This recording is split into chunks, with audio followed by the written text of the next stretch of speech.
Happy birthday, America. At 247 years old, you are still a young nation. You had a rough birth.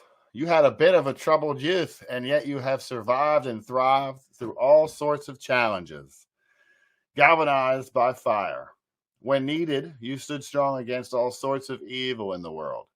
You were led by men who loved you. Soon you grew into a beacon of light that reminded the people and the tyrants of the world that freedom still exists somewhere. America stood as a shining city on a hill, and then she became some of the evil. Sadly, America is no longer led by men who love her. Her leaders now use her as a tool to enrich themselves. They lead her around as if she is only a status symbol, a trophy wife meant to be flaunted, and then they sell her to anyone willing to pay. They allow her enemies, our enemies, to reach inside America and take whatever they want, leave whatever diseases they want, toying with us as Lucifer toyed with Job.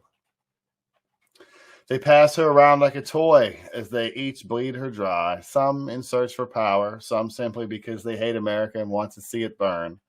The Cloward and Piven strategy in real time. They no longer ask, what can I do for my country? They instead ask, what can I get from my country? Her people stopped paying attention.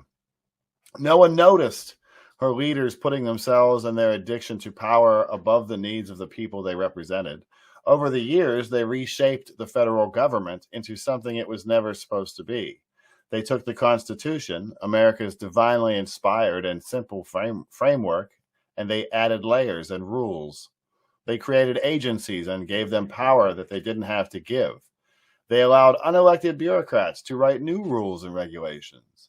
They no longer needed to run things through Congress. They now had a back door, hundreds of them in all these agencies that they created. Back doors they could use to sidestep the Constitution and the will of the people. Meanwhile, the people's vision is clouded by the exhaust from the agencies or engines that tyrants build around themselves. They power a machine built only to protect their reputations and hide their evil deeds. They secretly work together with those they pretend publicly to be working against. In doing so, they have successfully taken power from the people. They act as patriots, yet they behave as puppets. It is no longer elected officials that run D.C. or America, for that matter. Their corruption has compromised them. It has allowed their constitutional power to be minimized and their influence muted. Their insatiable hunt for money and power is destroying America. They have painted a distorted abstract on top of the Constitution in an effort to change it. However, they cannot. They have made America a twisted, misshapen monster that has begun consuming itself because it has nothing left to eat. Soon the vultures will find no meat left on her bones, and they will retreat back to their mansions. The people will be left to suffer, no different than many nations before us. We can defeat this evil. We can defeat it with a lot less work than people think. We must unite under the same banner, the American flag, and no other. We are different, yes, but we cannot continue to allow our differences to define us and our behavior. Our differences can make us stronger, but we have to trust one another. We really all want the same things when it comes down to it.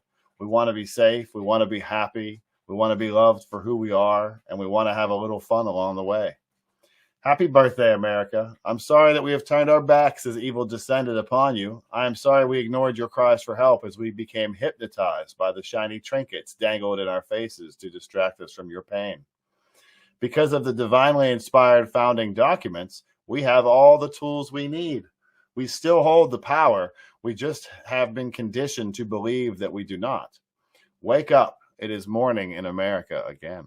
Like we always do about this time.